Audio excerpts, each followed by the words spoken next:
우리 디모데후서 4장 7절로 8절에 있는 이 말씀을 보면 우리 사도 바울이 많은 교회를 세우고 많은 성도를 사람들을 하나님 앞으로 인도한 그 장본인입니다만 또 성경을 많이 기록한 바로 이러한 사도였는데 우리 디모데후서는 그가 마지막으로 기록한 이 말씀입니다. 어쩌면 그래서 유언과도 같은 말씀이 바로 디모데후서다라고 이야기를 하는데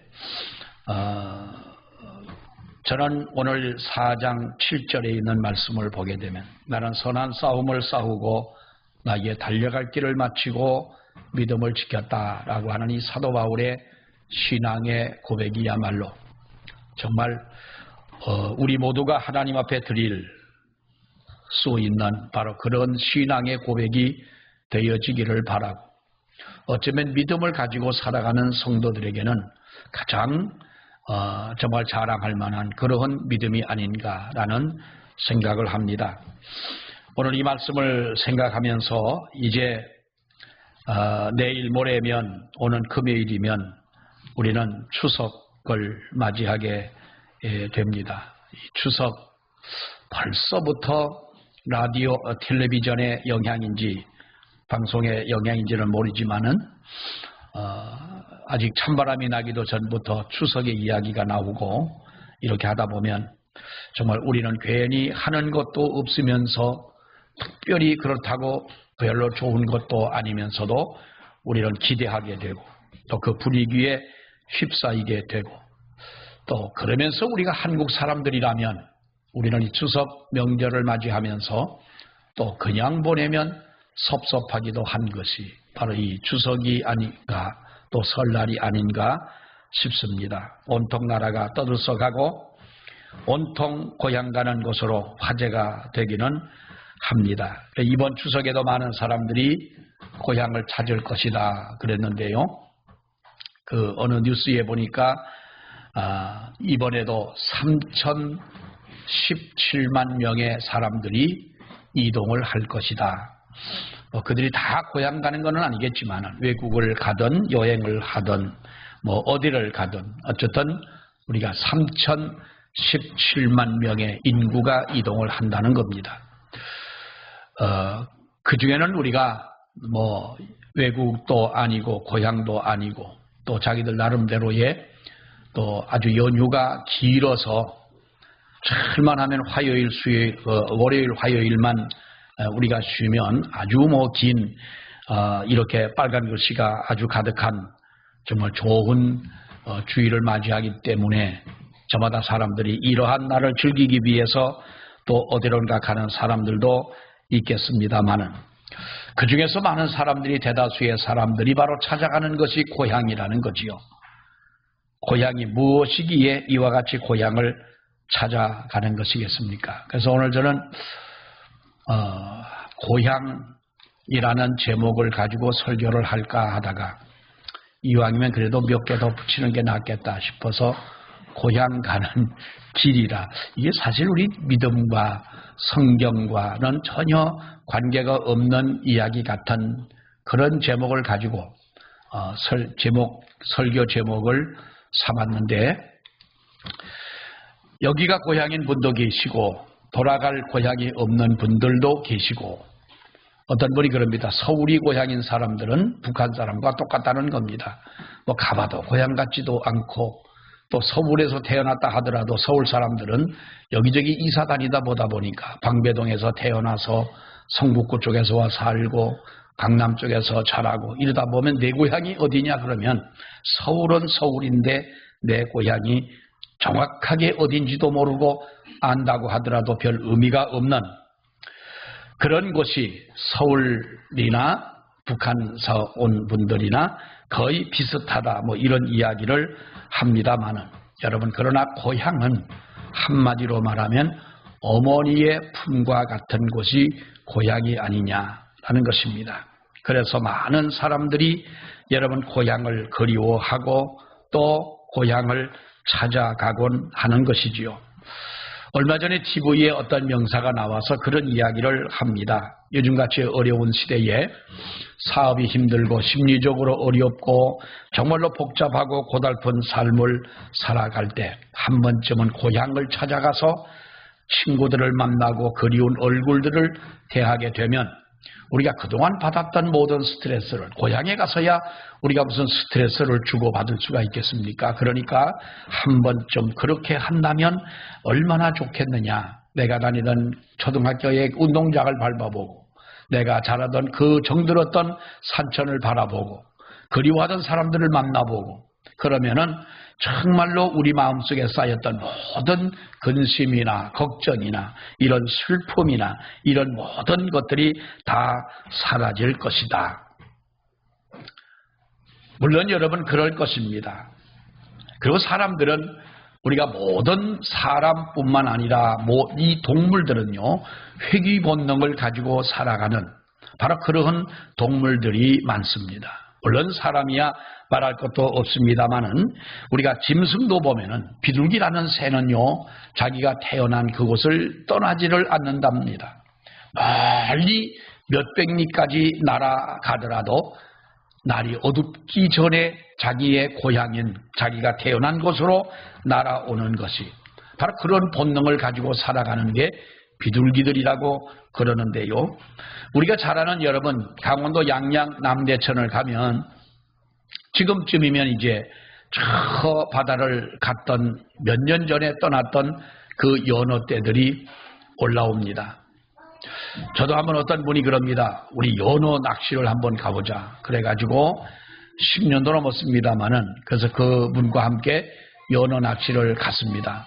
어떻게 잡느냐 그랬더니 연어떼가 올라오니까 그저 낚시를 던져가지고 뭐 도둑질 낚시라기도 하고 후치기라기도 하고 잡아다니면 무조건 올라오는 게 이제 걸리는데 큰 연어를 잡았습니다. 잡고 가만히 생각해 보면 이놈이 조그만 손가락보다도 작은 연어가 그 실개천을 내려가서 바다를 지나서 저 태평양 저 알래스카까지 가가지고 몇 년 동안 살다가 고향 찾아오는 고향 입구에서 가로채 잡는 게 참 양심이 그렇다. 거기까지 갔다가 돌아오는 그 수많은 시간 동안 거리에서 얼마나 많은 위험이 있었고 얼마나 많은 고통이 있었고 그랬습니까마는 그러나 자기가 태어난 그곳으로 돌아와서 산란을 하고 마지막 그런 죽음을 여러분 겪지 않습니까? 이것이 바로 연어의 생애인 것이지요. 호랑이도 그렇고 코끼리도 그렇답니다. 코끼리 같은 동물은 덩치가 커가지고 미련하게 보입니다마는 죽을 때가 되면은 아무도 모르는 자기들만이 알고 있는 골짜기에 가서 코끼리는 죽는다고 그러잖아요. 하물며 만물의 영장이라고 하는 인간이야말로 자기가 태어나고 자기가 자란 고향을 잊을 수가 있겠느냐는 거지요. 부모님이 살아계시고 아니면 부모님이 돌아가셨다 할지라도 부모님의 살아가시던 재취가 남아있는 그 고향이야말로 피곤하고 지친 인생들에게 정말로 힘을 주고 용기를 주고 활력을 주는 것이 사실일 겁니다. 그래서 많은 사람들이 고향 가는 길이 얼마나 어렵고 힘듭니까? 우리나라의 명절이나 이 추석이나 설날 때 이동하는 차량이 심심치 않게 외국 신문에 보도가 난답니다. 그래서 한국이라고 하는 나라, 미국이라는 나라에서 캐나다나 같은 나라에서 한국을 볼 때는 자기들의 한 주만 한 조그만 나라임에도 불구하고 인구의 3분의 2 이상의 인구가 움직인다고 하는 그것은 그야말로 해외 토픽에 날 만한 일이고 외국의 신문이 이렇게 나는데 이렇게 사람들이 1시간을 갈 수 있는 거리를 10시간도 더 걸려서 간다는 그러면서 그들이 돌아오는 사람이 없이 참고 기다린다는 거예요. 왜 이렇게 여러분 고생을 무릅쓰고 찾아가는 것일까요?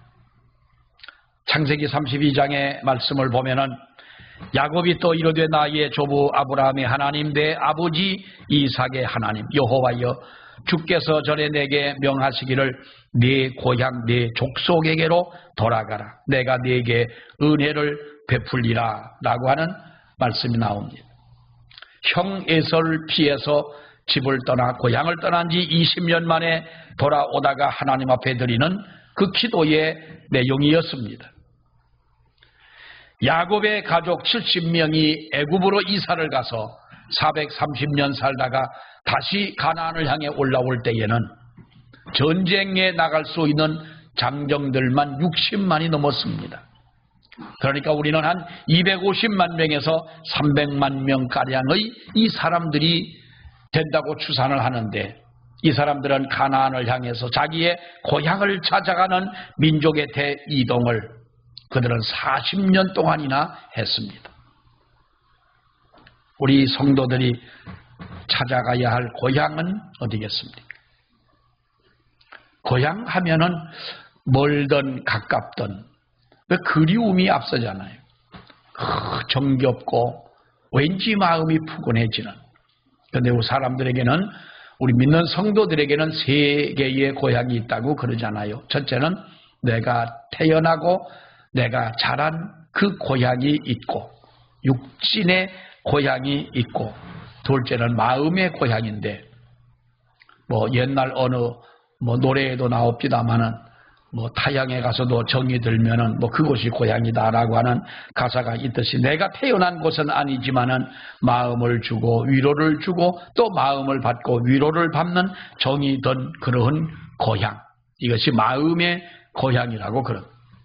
또 하나 중요한 고향은 우리의 영혼의 고향이 있다는 겁니다. 여러분 이곳은 사람이 다스리는 나라가 아니고 어느 왕이나 대통령이 지배하는 나라가 아닌 우리 하나님이 다스리시는 하나님의 나라요 영원한 천국 이것이 우리 영혼의 고향이라고 하는 것입니다. 그래서 오늘은 우리가 추석 명절을 맞아서 모든 사람들이 고향을 그리워하고 고향을 찾는 마음으로 우리의 영원한 우리의 고향을 찾아가는 것처럼 우리 믿는 성도들이라면 우리는 영원한 소망이 있고 위로가 있고 복이 있고 은혜가 있는 하나님의 나라, 그 하나님이 다스리는 천국, 영원한 헤어짐이 없는 바로 그 나라를 소망하며 우리가 하나님의 말씀 속에 살아가는 우리들이 돼야 할 줄로 믿습니다. 고향이라고 하는 것은 여러분 우리가 어떻게 잊을 수가 있겠습니까? 고향이라고 하는 많은 시가 있습니다. 그 중에 저는 정지용 씨가 쓴 향수라고 하는 노래로 더 잘 알려진 여러분 그런 내용입니다만은 향수라는 시 내용이 이렇습니다. 넓은 벌 동쪽 끝으로 옛 이야기 지줄대는 실개천이 휘돌아 나가고 얼룩배기 황소가 해설피 금빛 게으른 울음을 우는 곳 그곳이 차마 꿈엔들 이칠리야. 실화로에 제가 식어지면 빈 밭에 밤바람 소리 말을 달리고 엷은 졸음에 겨운 늙으신 아버지가 집 벽에를 돋아 고이시는 곳 그것이 차마 꿈엔들 이칠리야. 흙에서 자란 내 마음 파란 하늘빛이 그리워 함부로 쏜 화살을 찾으려 풀섭 이슬에 함추름 휘젓히던 곳 이곳이 차마 꿈엔들 이칠리야. 전설바다에 춤추는 밤물결 같은 검은 귀민머리 날리는 어린 누이와 아무렇지도 않고 예쁠 것도 없는 사철 밤 벗은 아내가 따가운 햇살야를 등에 지고 이삭 줍던 곳 이곳이 차마 꿈엔들 이칠리야. 하늘에는 섞은 별 알 수도 없는 모래성으로 발을 옮기고 서리 까마귀 우지짓고 지나가는 초라한 지붕 흐릿한 불빛에 돌아앉아 도란도란거리는 곳 그것이 차마 꿈엔들 이칠리야. 꿈엔들 잊을 수가 있겠느냐라는 말이죠. 꿈엔들 잊을 수가 있겠느냐. 여러분 우리가 이렇게 고향은 귀한 것입니다.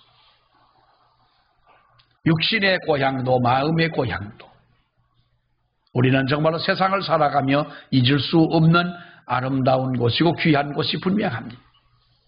그렇다 우리 믿는 성도들이라면 우리의 근원적 우리의 고향, 우리의 영적인 고향, 이것은 하나님의 사랑이고 하나님의 은혜이고 하나님의 품과 같은 바로 이 고향, 이것을 사모하는 우리 모두가 돼야 할 줄로 믿습니다.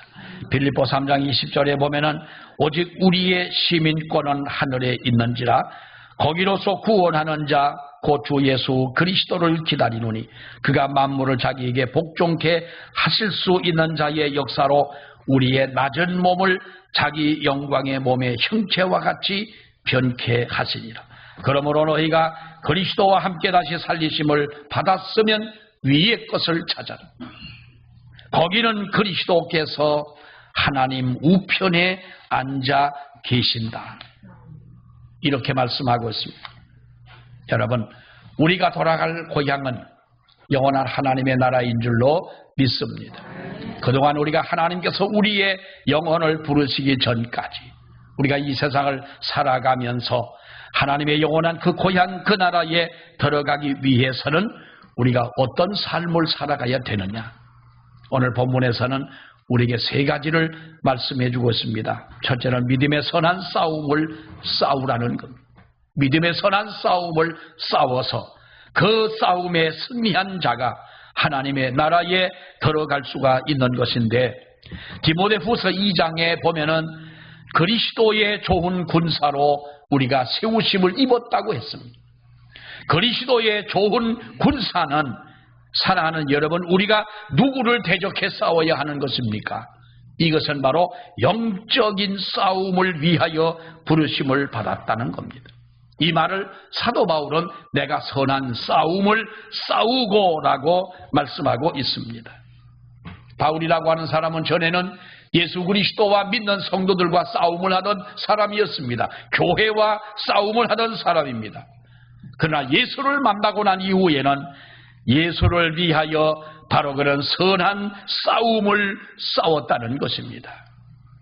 우리 믿는 성도가 교회를 다니고 예수를 믿는다고 하면서도 세상 사람들과 똑같이 살고, 인내할 것 인내하지 못하고, 절제할 것 절제하지 못하고, 참을 것 참지 못하고, 이렇게 우리가 살아간다면 이것은 선한 싸움 싸우는 사람이 아닙니다. 우리가 뭐가 부족해서 참아야 합니까? 내가 뭐가 모자라서 억울함을 참아야 하는 것입니까? 여러분, 예수를 위하여 선한 싸움을 싸우는 것이 바로 그것이라는 거지요. 모자라서도 아니요, 연약해서도 아니요, 내가 몰라서 그런 것도 아니라 우리는 하나님 앞에 선한 싸움을 싸우며 나아가는, 이것이 바로 예수 그리스도를 만난 사람이, 이것이 바로 하나님 앞에 살아가는 성도의 삶이라고 하는 겁니다. 여러분 보세요. 정말 우리가 상대도 되지 않는 사람들, 우리끼리니까 이렇게 말씀을 합니다. 정말 상대도 되지 않을 사람들. 그런데 그 사람과의 내가 마주서서 만약에 싸움을 하게 된다면 여러분, 얼마나 그 사람들이 나에게, 우리에게 주는 고통, 오해, 이런 것들을 참고 인내하기에 얼마나 우리의 가슴이 답답합니까? 그러나 그것을 참아야 하는 것이 선한 싸움이라는 거예요. 어떤 은혜 받은 집사님이 남편이 그렇게 술 먹고, 옛날엔 왜 남편들이 그 집안에서 부부 싸움을 할 때 막 손찌검을 하고 아내를 때리고 막 옛날에 그랬잖아요. 지금은 여러분 얼마나 신사적인지 몰라요. 여러분들 남편은 아주 신사적인 줄 믿습니다. 아직도 그럼 맞고 사신다는 얘기요? 아멘 안 하시는 걸 보면. 옛날에 막 그랬었거든요. 그런데 그전에는, 은혜 받기 전에는 남편이 욕하면 같이 욕하고 남편이 때리면 같이 때렸는지 그건 모르겠어. 그건 모르겠는데 아무튼 같이 싸운 거예요. 어느 날 하나님이 은혜를 주셨는데 이것이구나. 인내하는 것이 이것이고 참는 것이 이것이구나. 믿음이라는 것이 그런 거구나. 선한 싸움이라고 하는 것이 내가 싸울 줄 몰라서, 욕할 줄 몰라서, 대들 줄 몰라서 하는 것이 아니라 내가 당신 앞에 죽어져야 하는 것이 바로 선한 싸움이로구나. 옛날 같으면 대들던 마누라가 뭐라고 해도 말을 안 하고 여보 내가 잘못했고 여보 내가 부족했기 때문에 그러니 나를 이해를 해달라, 용서해달라, 이렇게 말하니까 뭐 상대가 대들어야 싸울 맛이 나지요. 그러니까 이 신랑이 가만히 싸우려고 하다 보니까 이 마누라가 꼭 미친 것 같은 거예요. 옛날 같지 않거든요. 그러니까 싸울 맛이 안 나는 거예요. 나중에는 그 남편의 마음에 감동을 주는 거예요. 자기가 받은 은혜만큼 내가 받은 이 은혜를 내 마음속에 그대로 간직하고 살아간다면 선한 싸움을 위하여 내가 나의 악함과 인간적인 모든 것을 표출하지 않고 하나님 주신 내 은혜를 이렇게 마음속에 간직하고 있게 되면 여러분 이 은혜가 상대방에게도 전달돼 가는 줄로 믿습니다. 그러니까 에베소 6장에 보면은 뭐라고 말합니까? 우리가 싸워야 할 대상은 눈에 보이는 대상이 아니고 마귀와 어두움의 권세 잡은 자들과 공중의 권세 잡은 자들 사탄이기 때문에 우리는 전신갑주를 입어야 된다는 겁니다. 이것을 입지 아니하고는 우리들의 싸움이 선한 싸움이 아니라 육의 싸움이요 똑같은 세상 사람들과의 그 싸움이 아니겠느냐 하는 겁니다. 우리가 그렇게 말합니다. 싸움에서 승리하지 못하면 당연히 우리는 죽음이라는 것이. 전쟁에서 여러분 2등은 있을 수가 없는 것 아닙니까? 내가 사느냐 죽느냐 하는 것인데 만약에 우리가 사탄 마귀와의 영적인 싸움에서 실패하고 만다면 우리는 나의 진정한 그 고향 하나님의 거룩한 그 은혜를 끝까지 우리는 소유할 수가 없다는 거예요. 선한 싸움, 이 싸움에 승리하는 저와 여러분들이 되기를 원합니다. 둘째는 사도 바울은 말합니다. 내가 달려갈 길을 달려갔다. 끝까지 달려갔다는 겁니다. 내가 선한 싸움을 싸우고 나의 달려갈 길을 마치고 그랬습니다. 사도 바울은 또 그가 물론 하나님 앞에서의 진정한 신앙의 고백을 하며 끝까지 복음을 위하여 자기의 일생을 바친 자였습니다. 사도행전 20장에는 이렇게 말합니다. 나의 달려갈 길과 주 예수께 받은 사명 곧 하나님 은혜의 복음 전파하는 일을 마치려 하면은 나의 생명을 조금도 귀한 곳으로 여기지 아니하노라. 여러분, 우리가 아무리 선한 싸움을 싸웠다 할지라도 내가 달려갈 길을 끝까지 우리가 경주하지 못한다면 여러분 한순간의 아름다움은 아름다움이라 할 수가 없습니다. 어떤 분들은 그럽니다. 신앙생활 하다가 어떤 마음의 시험이 들어서 그가 평생을 믿었던 예수 그리스도를 저버리고 끝까지 믿음의 경주를 하지 못하는 사람들이 있습니다. 우리 하나님이 나의 영혼을 부르시는 그날까지 끝까지 우리들이 달려갈 길을 마칠 때까지 우리 믿음을 지킨다는 이것은 여러분 귀한 것입니다. 제가 몇 번 여러분에게 말씀을 드렸습니다만 지금도 정확하게는 그 교회가 어느 교회인지는 모르겠어요. 제대를 하고 이제 그 성남 분당에 있을 때 장로님께서 그럽니다. 절 보고 그때는 전도사란 말도 어색하고 할 때인데 어쨌든 절 보고 그러는 거예요. 목회를 하려고 하다 보면 전도사님이 죽는 사람도 많이 보고 장례식도 해야 되고 죽어가는 사람도 봐야 되고 하는데 저 금호동 내가 잘 아는 황해도서 넘어온 사람이 위독하다고 하니 나하고 한번 같이 가자는. 같이 갔어요. 금호동 어느 교회는. 근데 이분이 눈을 딱 감고 이제 정말로 가쁜 숨을 마시고 가보니까 돌아가시려고 하는 거예요. 자식들이 이게 둘러앉아 있고, 옛날에는 뭐 다 집에서 돌아가시잖아요. 돌아가시는데 눈을 감고 아무리 불러도 대답도 안 하고 기도를 해줘도 뭐 어쩌고 조금도 반응도 없고 하더니 눈을 이렇게 뜨더니, 좀 눈 감고 있으면 좀 더 좋았을 텐데 눈을 번쩍 뜨고 보더니 염라대왕이 내 목을 끌고 간다는 거예요. 그러더니 하더니 죽었어요.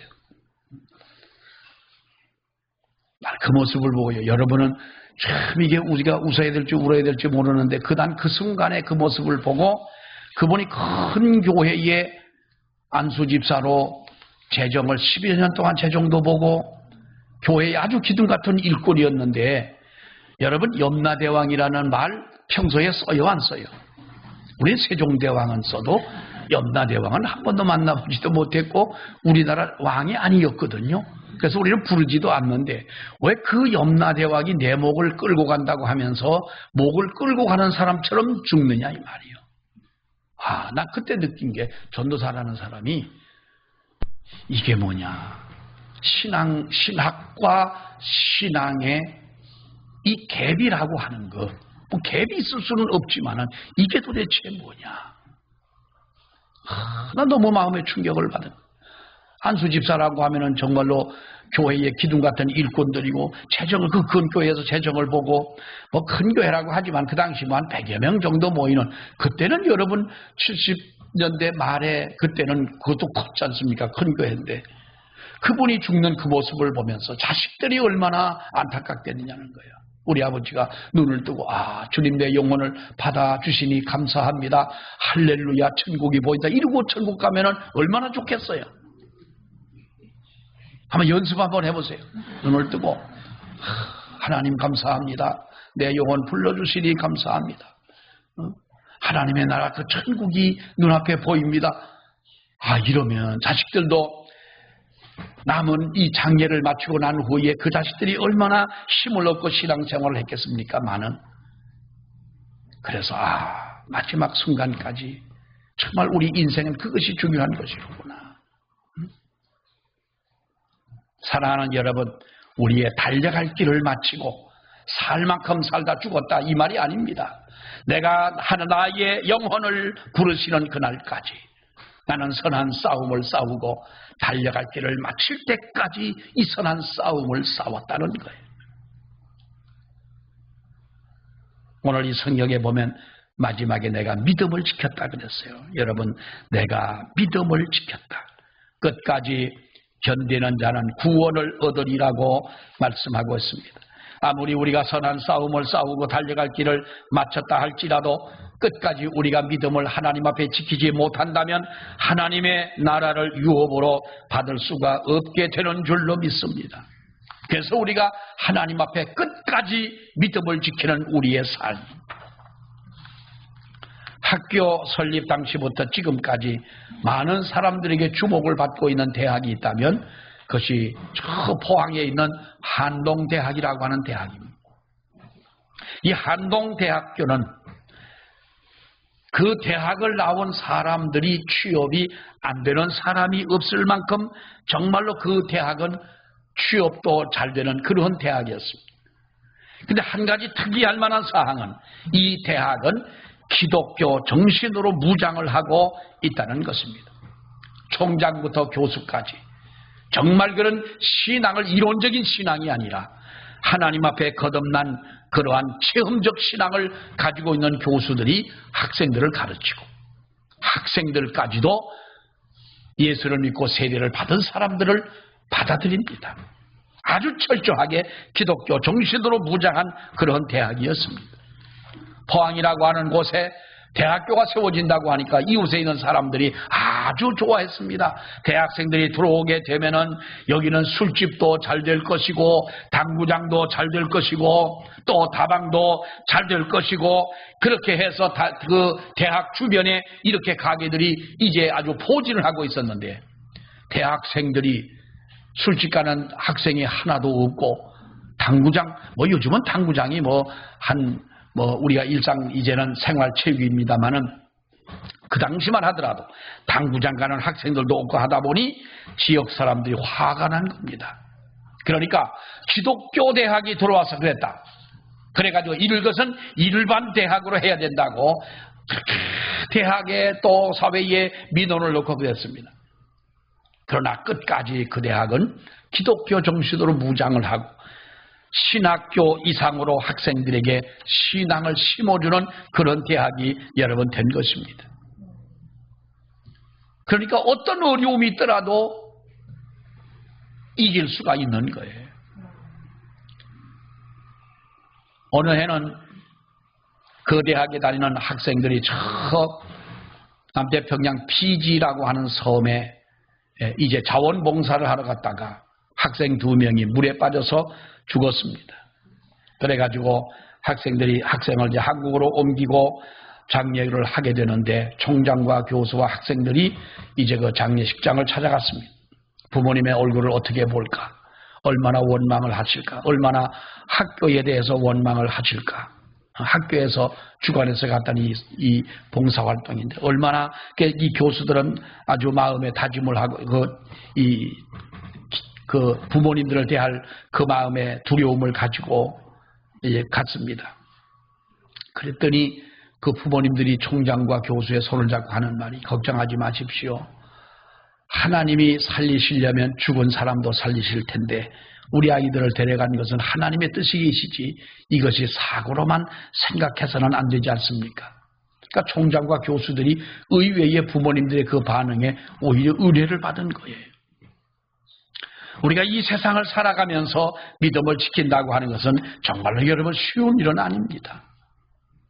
어쩌면 평생을 믿음으로 살아오신 여러 성도님들은 정말로 대단하십니다. 옆에 있는 분 한번 이렇게 보세요. 옆에 있는 분을 보시라고. 속으로 그러세요. 정말 당신은 대단한 분이십니다. 포기하고 싶을 때가 한두 번이었겠어요. 뒤돌아서고 싶은 마음이 한두 번이었겠냐. 선한 싸움이고 뭐고 믿는 것이고 뭐고 그냥 뒤엎어버리고 싶은 마음이 한두 번 있었겠느냐 그 말이에요. 그러나 우리가 선한 싸움을 싸우고 달려갈 길을 마칠 때까지 믿음을 지키기 위해 지금까지 왔으니 우리가 지금 가는 길은 어디 가는 길이요? 요즘 분위기에 맞게 고향 가는 길이 하나님의 나라를 향해 가는 이 길에 우리 모두가 승리하는 저와 여러분이 되시기를 주의 이름으로 축원합니다. 기도하겠습니다. 하나님 아버지 은혜를 감사합니다. 그토록 어려움 속에 살던 사도 바울이었지만 내가 선한 싸움 싸우고 나의 달려갈 길을 마치고 믿음을 지켰다고 하는 바울의 고백을 우리도 하나님 앞에 믿음으로 살아가는 저희들 입에서 이러한 고백이 나오기를 원하며 하나님이 우리의 영혼을 부르시는 그날까지 우리가 하나님 나라를 향해 가면서 끝까지 승리하는 저희가 되기를 아버지여 원하오니 주여 우리를 붙잡아 주옵시며 우리에게 은혜를 더하여 주옵시며 우리에게 건강을 더하여 주옵시며 하나님 우리를 붙잡아 주시옵소서.